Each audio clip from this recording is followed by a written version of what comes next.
National Electoral Commission has dismissed claims that Nigerians have lost confidence in the country's electoral system. Nigeria is exporting oil, and Nigeria is also importing petrol. How about that? Well, what would have informed you rejecting an emergency case? That's what I'm saying. Gunshot wounds are emergency. It's always more conversation on 99.3 Nigeria Info. Dailies today. Dailies today On 99.3 Nigeria Info.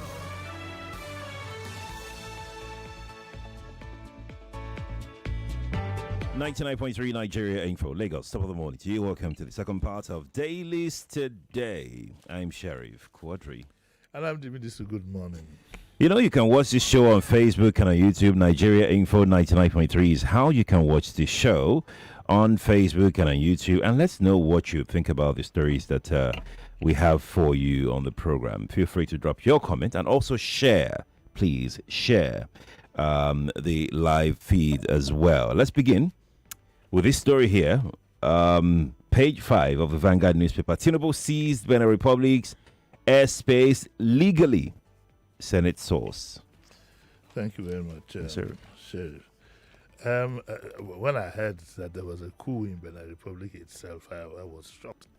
I said, this thing is like a flood. You know, when the flood is approaching, it's like, after Benin, who next? And I think that, at 9 o'clock, we'll take a thorough look at this and other issues around it. The story here is now talking about the legality or otherwise of what the president did by deploying troops. Both he deployed the Air Force and, I think, ground troops to Benin. And I think that the issue of whether it's legal or not will always be a subject of debate. I know that provisions are made if there is a real serious emergency for the president to get something done and then seek approval later. But we'll leave that to analysts and lawyers to handle. There'll be so much fuss. My own reaction was that I think, as usual, the president was hasty. I don't like the optics of the name of the French president that keeps occurring.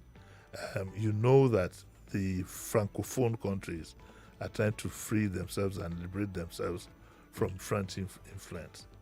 And it just happened that it was that same day that the French are offering troops and whatever for the problems that we had.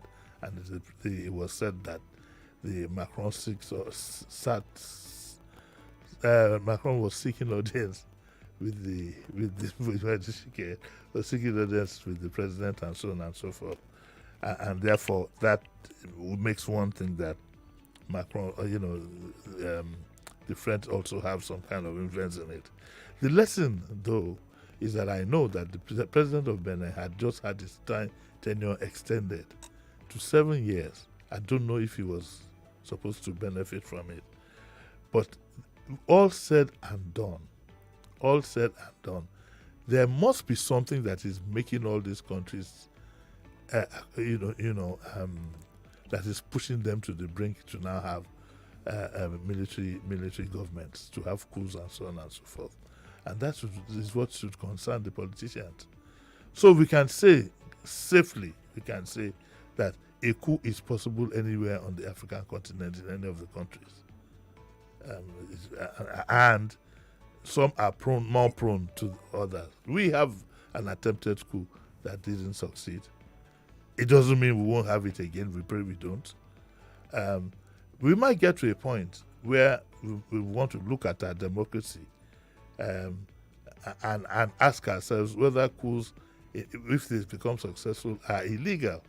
Now, I'm being a bit naughty here, but because that's what I said to myself, because if the democracy that we say we are practicing has gotten to the levels it has gotten to in many of these countries, including ours, then maybe it's time to do a rethink and do something that accommodates other people. Who knows?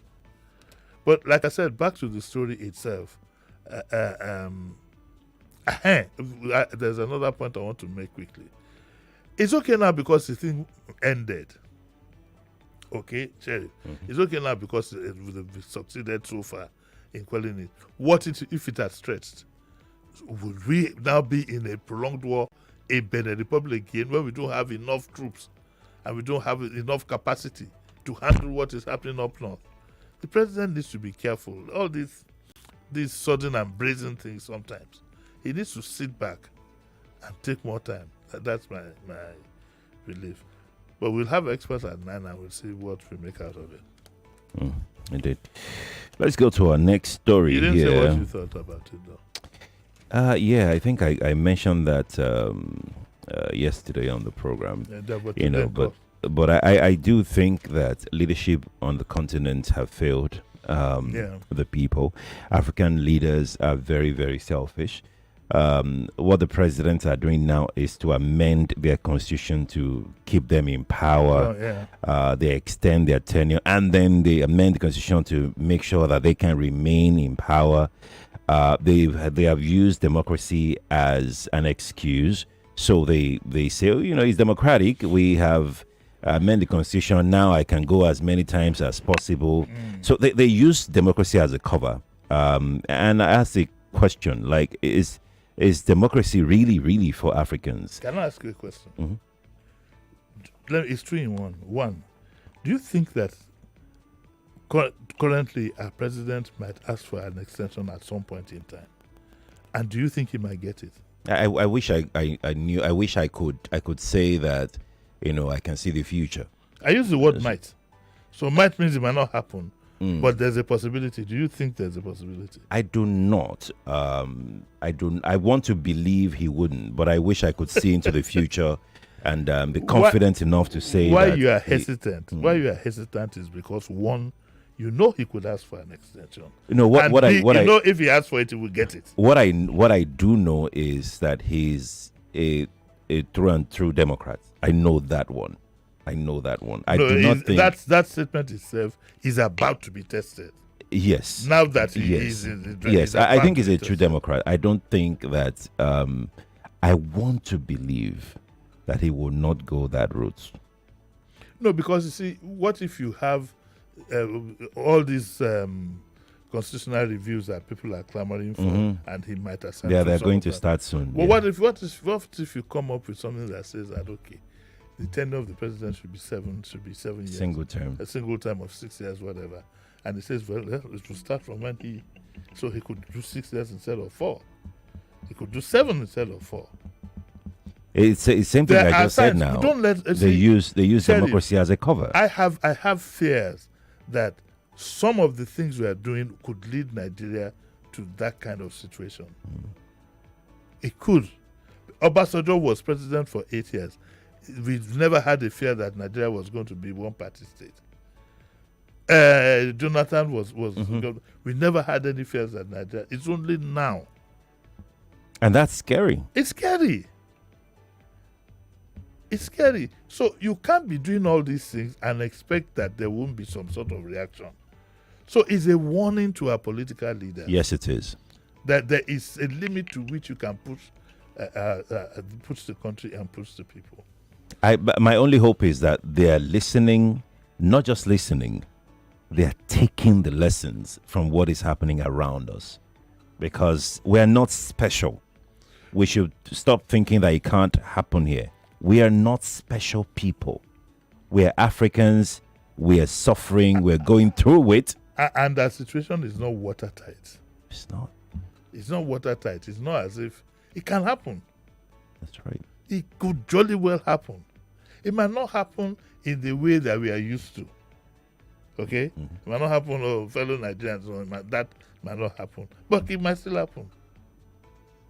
They say Oyinbo who did the pencil made the eraser. When he brought the typewriter, Oyinbo made Tipex. Yes. When they brought the computer, he made the backspace. Delete. Let's go. I mean, lessons should be. Lessons should be learned.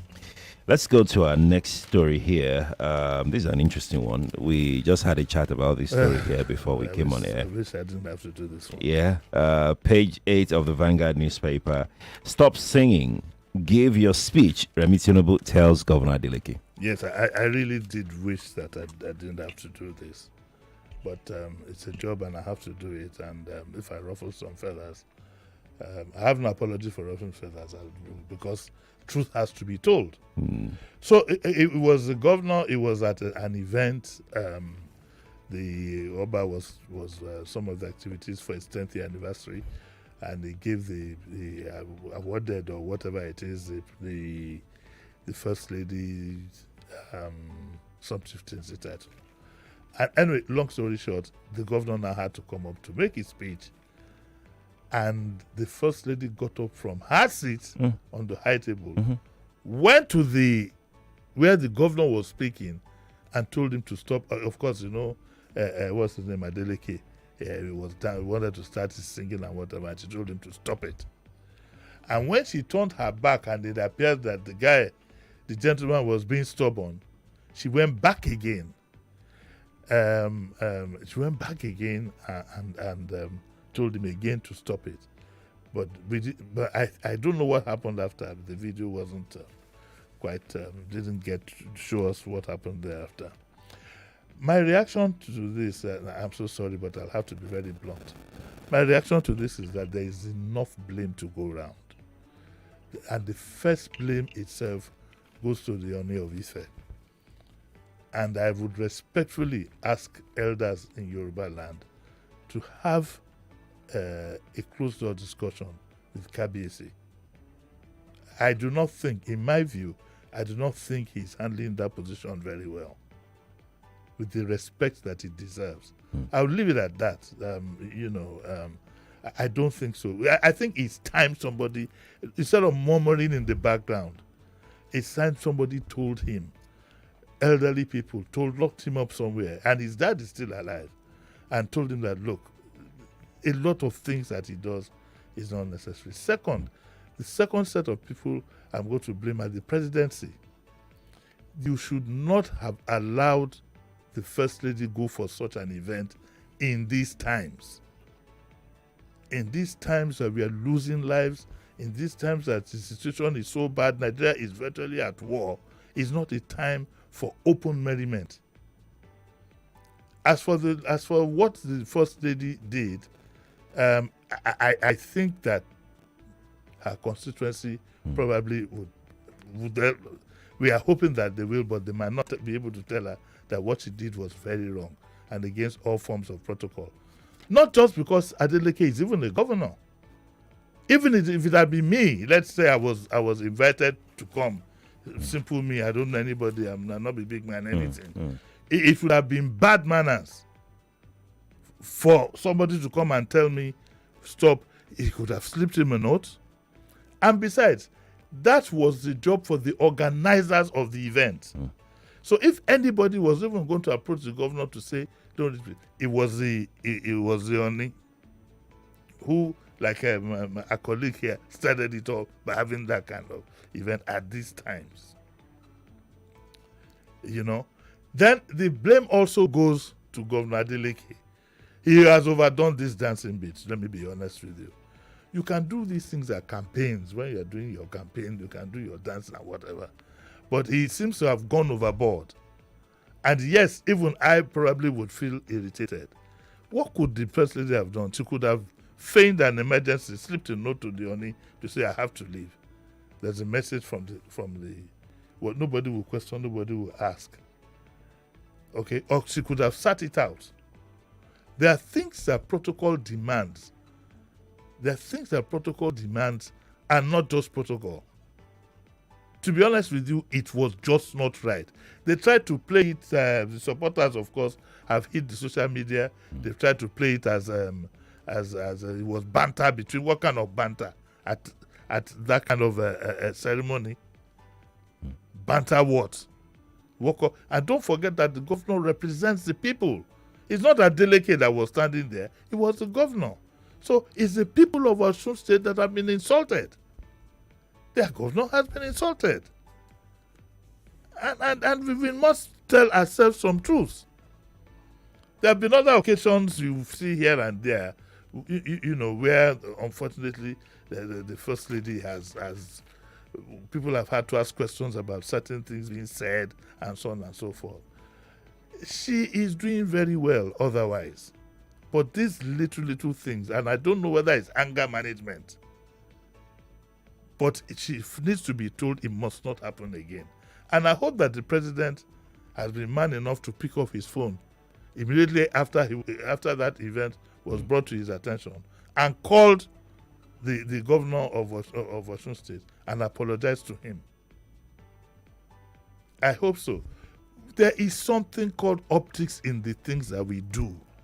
When you are in a particular position, it subsumes your personal. So that excuse of banter is completely irresponsible.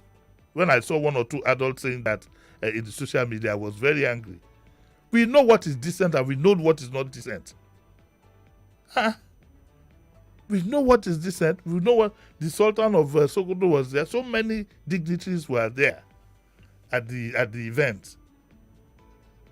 So the issue of it was some kind of banter should not have arisen. If it was a political rally of where you are very, very familiar, and to make it worse is that the governor is from another party. So I hope that the I haven't finished.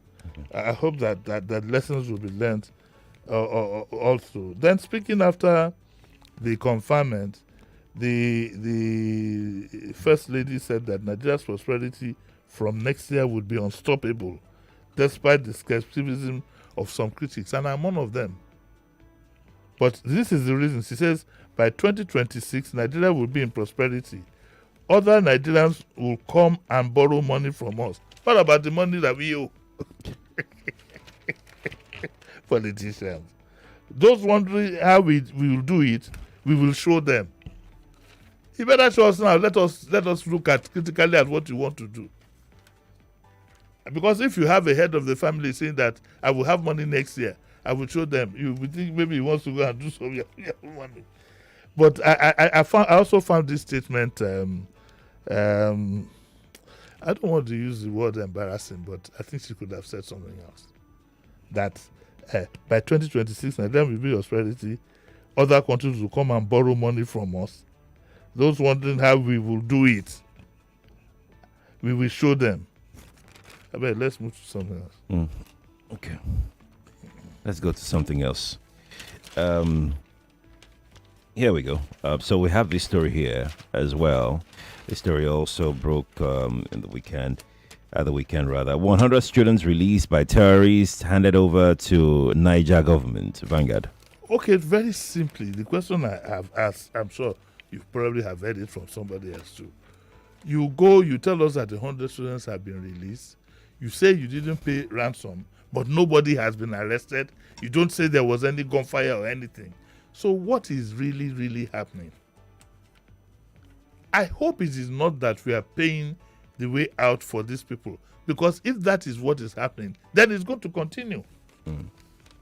It's definitely going to continue. But we are glad to hear that the 100 students have been released by the terrorists and they've been handed over to the Niger government, Niger States government. But we would like a bit more explanation as to what. But if you cannot tell us, then we'll just keep quiet and know that it's a security matter and we'll have an understanding. But I can tell you this, if money is exchanged in hand, then we just got started. It will become a business enterprise that will even involve people on the side of government. They will engineer it. I'd asked a question one time about, what options do. Okay, so the government has failed. Successive governments have failed in tackling this insecurity problem, especially these mass kidnapping issues. But what do we want them to do at this point when these people go kidnap students, girls, boys, even innocent villagers en masse? Would we prefer them to go all guns blazing? No. And do what they have to do in order to dissuade other people from coming into the business or do this? Okay, sorry, I seem to be rushing you because I'm looking at that. There are some things that you can do to prevent all this. But the one thing you don't do is to continuously pay ransom. or else it becomes a commercial enterprise. And even your own people will engineer it. A lot of these kidnappings they are engineered from within, because it's seen as a racket, as a money-making venture. And there's enough money in these ransoms to go around. So what should they have done instead of whatever? Let's assume that we're paying to get these people out. Well, you had better beef up your security around the country in general. So they can't do that. They have failed. So we still continue to have people being kidnapped. So once that has happened, then subsequently, obviously they have failed. They can't do that. But they can start from somewhere. They can beef it up, can't they? They have failed. They have this last one. The people were there. The security people were there only for them to leave 30 minutes before kidnap. The issue of the person who told them to withdraw the troops, that question hasn't been answered. Hasn't been answered till now, till this moment. Are you telling me that the commander who sent the troops there doesn't know who had the power? As we speak today, they don't know who has the power to withdraw the troops. Are they telling us that they don't know who withdrew those troops? We're in bigger trouble than we think, but because we're on radio, of course, we can't say a lot of things. And because I'm going to go on vacation, I want to enjoy my Christmas. And me too. Me too. I want to. But we're losing no tubu. No, no tubu. No tubu. We'll go and enjoy our holiday. It does look our situation does look helpless, right? It's a catch-22 situation. I can say it's a catch-22 situation, and it's quite unfortunate. Do we have time? Let's quickly go. Yes, we can take Healthwise Plus. Let's take Healthwise Plus. Okay, very quickly. CS doesn't leave women with big tummies. The fact that a woman had CS, a childbirth through CS doesn't mean she will have a big tummy. So have no fear about that. There's another story here. Why parents should prioritize kids' breakfast. This story says that it's important that you give your children breakfast in the morning. In fact, I think it's important for everybody to put something in the belly. Doctors need patients' consent before commencing treatment. Note that. They need the consent before commencing treatment. Out-of-pocket payments for healthcare pushing families into poverty. But what about somebody who passes out and you help take to the hospital and has passed out and there's no next of kin? And there's nobody. Who gives the consent? Good question. I mean, it's one of the because we have this big question mark as to how hospitals in Nigeria respond to emergencies. I mean, many thanks to HEI. There's an organization called HEI, Health Emergency Initiative, and what they have done is to partner hospitals that in case of emergencies, they can call them. So everybody to offset some bills. Has to tie something in his pocket to say that in case I pass out, please call. So I'm putting you on notice now. The one that puts me back.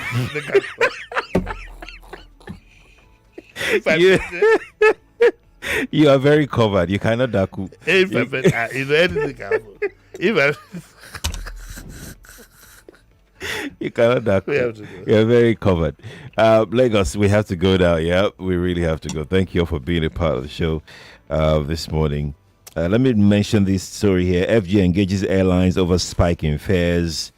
But people are still flying. I saw one story yesterday that people are not flying anymore. I saw a crowd though. I don't know the airport that they went to, but I saw a crowd and the craft was filled up. So yeah, I don't know what that report was all about. Do you think there's an inflow into Lagos already on this 30 December? I sure do. Feel anything? I sure do think so. It might not have been as heavy as last year. It won't be as heavy. But I know personally about 3 people already. So yeah, I sure think so. See you at 9. We have to go, Lagos. That's our show. Thank you for being a part of it. You can rewatch the show again on Facebook, on our YouTube, on our page, on our channel, Nigeria Info 99.3 on Facebook, and detailed YouTube as well. Kofi makes a return with the Morning Crossfire. Stay with us, please. Learn boss level gameplay on YouTube with MTN YouTube Buffet Bundle. Binge your favorite gameplays till you master every move. Enjoy play along clips with your 99.3 Nigeria Info. We are more than just radio. Subscribe to our YouTube channel at Nigeria Info FM. Check us out on Facebook at Nigeria Info 99.3. Follow us on Twitter at Nigeria Info FM and on Instagram at Nigeria Info FM Lagos for live updates as it happens. 99.3 Nigeria Info. Let's talk.